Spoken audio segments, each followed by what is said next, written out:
સ્વાગત છે તમારું। તો આજે આપણે બનાવીશું ખૂબ ઓછા મસાલાની અંદર બની જતો પૌવા અને બેસનનો ટેસ્ટી નાસ્તો।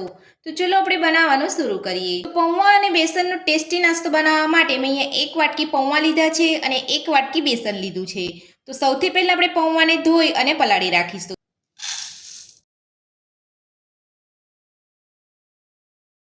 તો પૌવાને આપણે અહીંયા ચોખ્ખા પાણીએ ધોઈ લીધા છે। તો હવે આપણે પૌવા ઉપર 2 ચમચી જેટલું પાણી ઉમેરીશું। તો વધારે પડતું તમારે અહીંયા પાણી નથી ઉમેરવાનું। આ રીતે થોડું પાણી ઉમેરવાથી આપણા પૌવા એકદમ સરસ રીતે પલળી જશે અને સોફ્ટ થઈ જશે। તો હવે આપણે પૌવાને 5 થી 7 મિનિટ માટે પલળવા દઈશું। તો હવે આપણે જે બેસન લીધું હતું તે આપણે એક બાઉલની અંદર લઈ લઈશું। તો બેસનને ઓગાળતા પહેલા તમારે બેસનને ચાળીને લેવાનું છે। તો બેસન તમે અહીંયા ચાળીને લેશો તો તમારું બેસન અહીંયા સરસ રીતે ઓગળી જશે અને બેસનમાં ગાંઠા પણ નહીં પડે। તો હવે આપણે તે જ વાટકીના માપે 1 વાટકી જેટલું પાણી ઉમેરીશું। તો જેટલું આપણે બેસન લીધું છે તેટલું જ આપણે અહીંયા પાણી લેવાનું છે। તો થોડું થોડું પાણી ઉમેરતા જઈએ અને આપણે બેસનને ઓગાળી લઈશું। તો તમે જોઈ શકો છો આપણું બેસન એકદમ સરસ રીતે અહીંયા પાણી સાથે મિક્સ થઈ ગયું છે અને સહેજ પણ ગાંઠા નથી પડ્યા। તો તમારે બેસનને આ રીતે ચાળીને જ લેવાનું છે। તો બેસન આપણે અહીંયા સરસ ઓગાળી લીધું છે અને પાણી સાથે સરસ મિક્સ થઈ ગયું છે। તો આ રીતે તમારે બેસનને ઓગાળી લેવાનું છે। તો હવે આપણે બેસનને સાઈડ પર રાખીશું। તો હવે નાસ્તો બનાવવા માટે એક મોટા બાઉલની અંદર 2 બાફેલા બટાકાને મેશ કરી લઈશું। બટાકાને મેશ કરી લીધા પછી હવે આપણે તેની અંદર ઝીણી સમારેલી ડુંગળી ઉમેરીશું, છીણેલું ગાજર ઉમેરીશું, સાથે જ ઝીણા સમારેલા કેપ્સિકમ ઉમેરીશું, ઝીણા સમારેલા ટામેટા ઉમેરીશું, ઝીણા સમારેલા લીલા ધાણા ઉમેરીશું, 1 ચમચી આદુની પેસ્ટ ઉમેરીશું, તીખાસ માટે ઝીણા સમારેલા લીલા મરચાં ઉમેરીશું, સ્વાદ પ્રમાણે મીઠું ઉમેરીશું, નાની અડધી ચમચી કાળા મરીનો પાવડર ઉમેરીશું। હવે આપણે જે ઓગાળીને બેસન રાખ્યું હતું તે ઉમેરી લઈશું। તો પૌવા આપણે એકદમ સરસ રીતે પલળી ગયા છે। તો હવે આપણે પૌવાને બાઉલની અંદર લઈ લઈશું। હવે આપણે હાથની મદદથી બધું સરસ મિક્સ કરી લઈશું।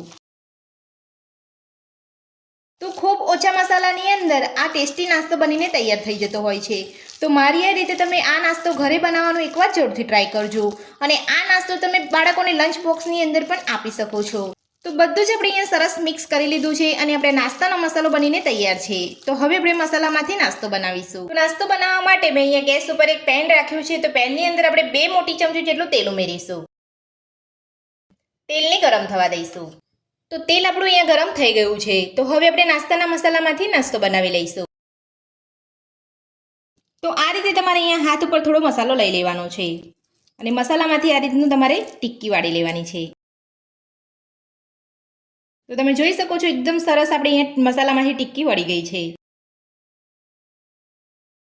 અને આ મસાલામાંથી તમે નાસ્તાનો જે રીતનો આકાર આપવા માંગતા હોય એ રીતે તમારો મનપસંદ આકાર તમે નાસ્તાનો આપી શકો છો। તો હવે આપણે તેલમાં લઈ અને સેલો ફ્રાય કરી લઈશું। તો ગેસની મીડિયમ ફ્લેમ પર જ આપણે નાસ્તાને અહીંયા સેલો ફ્રાય કરવાનો છે। એ જ રીતે નાસ્તાના મસાલામાંથી આપણે અહીંયા ટિક્કી વાળી લઈશું અને પેનની અંદર લઈ લઈશું।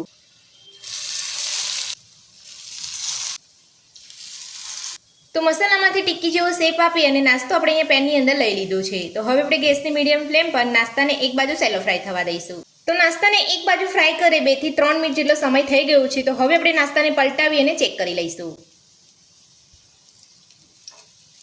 તો તમે જોઈ શકો છો એક બાજુ આપણા નાસ્તાનો એકદમ સરસ કલર આવ્યો છે। તો આ જ રીતે આપણે બધો નાસ્તો હળવે હાથે પલટાવી લઈશું।